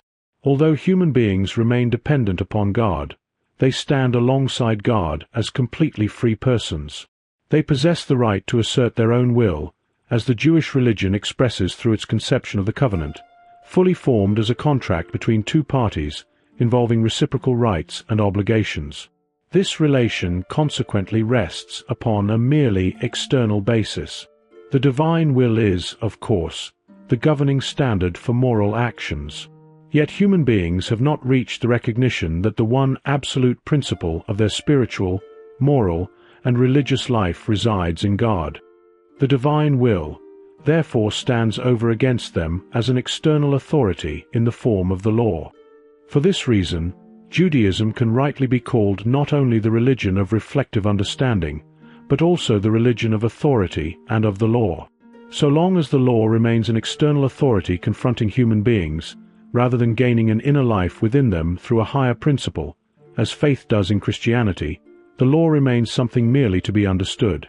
Having first been understood, it must enter into the heart and inwardness of the person.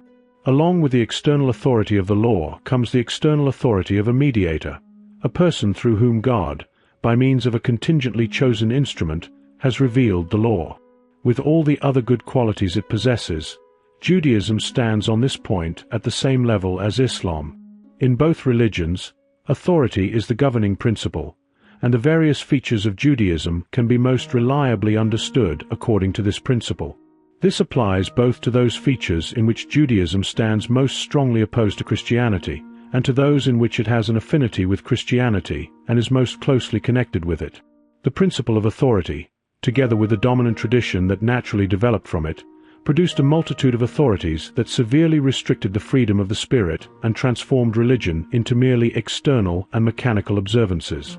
In opposition to this, however, there is no more decisive transition from Judaism to Christianity than the prophetic announcement of a time when the law would cease to be merely external and would instead become an inner law, no longer simply written upon stone tablets but living within the heart. Once this had occurred, the principle of authority lost its power. The letter of the law became the spirit of the law. The covering that had veiled Moses' face, and that had prevented the spirit from attaining a living unity with the law, had fallen away. If paganism is the religion of perception, and Judaism is the religion of reflective understanding, then Christianity can only be the religion of reason. As the religion of reason, Christianity is also the absolute religion. Even from the standpoint of absolute religion, however, religious consciousness, as determined by Christianity, still possesses its own distinct mediated form. In nature religion, religious consciousness is mediated by the individual form of nature, while in Judaism it is mediated by the theocratic state. In Christianity, it is mediated by the history and person of a single individual. Yet this single individual is simultaneously the human being as such, or in itself, the universal and archetypal human being, the God-man or God incarnate. Accordingly, if at this highest standpoint religious consciousness remains consciousness mediated through a particular form, that form is not merely accidental or external, it is an absolute form. Only philosophy of religion, as Hegel understands its task, can establish the connection between this form, the history and person of God incarnate as a single individual, and truth existent in itself. This is the central issue that philosophy of religion must confront from its most recent standpoint. Its further direction of development depends upon how this question is answered. At the conclusion of this investigation, the development of Christian philosophy of religion up to the present can be surveyed as a whole. Throughout all its changing periods, it must be acknowledged that it has remained firmly and consistently upon the same course that it adopted at the beginning. For this reason, what Christian philosophy of religion represents from its latest standpoint is not something that has suddenly been produced in the present. Rather, it is as old as the development of Christian dogma itself, and is the natural consequence of a course of development determined by the nature of the subject matter. It therefore cannot simply be dismissed, as has so often happened, as a highly questionable phenomenon wholly foreign to Christianity. If the latest philosophy of religion is regarded, for good reasons, as false gnosis, then consistency and fairness would require the same designation for what followed the same path and differed from it not in essence, but only in form. If a dogmatic conclusion may be drawn from such a historical phenomenon, the latest philosophy of religion as the result of a development reaching far back into the past and remaining self-identical through all its changing forms, then the conclusion can only be this: either there is nothing that deserves to be called Christian philosophy of religion as such, or, if the concept of Christian philosophy of religion is not to be abandoned altogether, it can only be pursued further toward its goal, along the path that has already been followed. Although the identity and continuity of this course throughout the entire history of philosophy of religion cannot be denied, the difference between its beginning and its end, separated by so many centuries, can hardly be overlooked. Numerous antitheses had first to be overcome, and many rigid and inadequate forms had to be stripped away. In countless respects, the process by which spirit mediates itself with itself first had to be withdrawn from the externality of corporeal and material existence and increasingly transferred into what belongs essentially to spirit itself. It had to become the explicit, innermost, and freest labor of spirit, which through all of this is simply striving toward itself. When the beginnings of Gnosis are examined, with all those original roots deeply embedded in the soil of paganism, it becomes evident that Christian religious philosophy initially had two related tasks, partly to subject the powerful pagan element to itself, and partly to remove that element from itself altogether. Christianity had to leave behind everything polytheistic and dualistic, every form of the opposition between spirit and matter, between a higher and a lower God, together with the entire figurative and symbolic presentation of religious and speculative ideas. It had to free itself from all of this as far as possible, even during the earliest stages of its own development.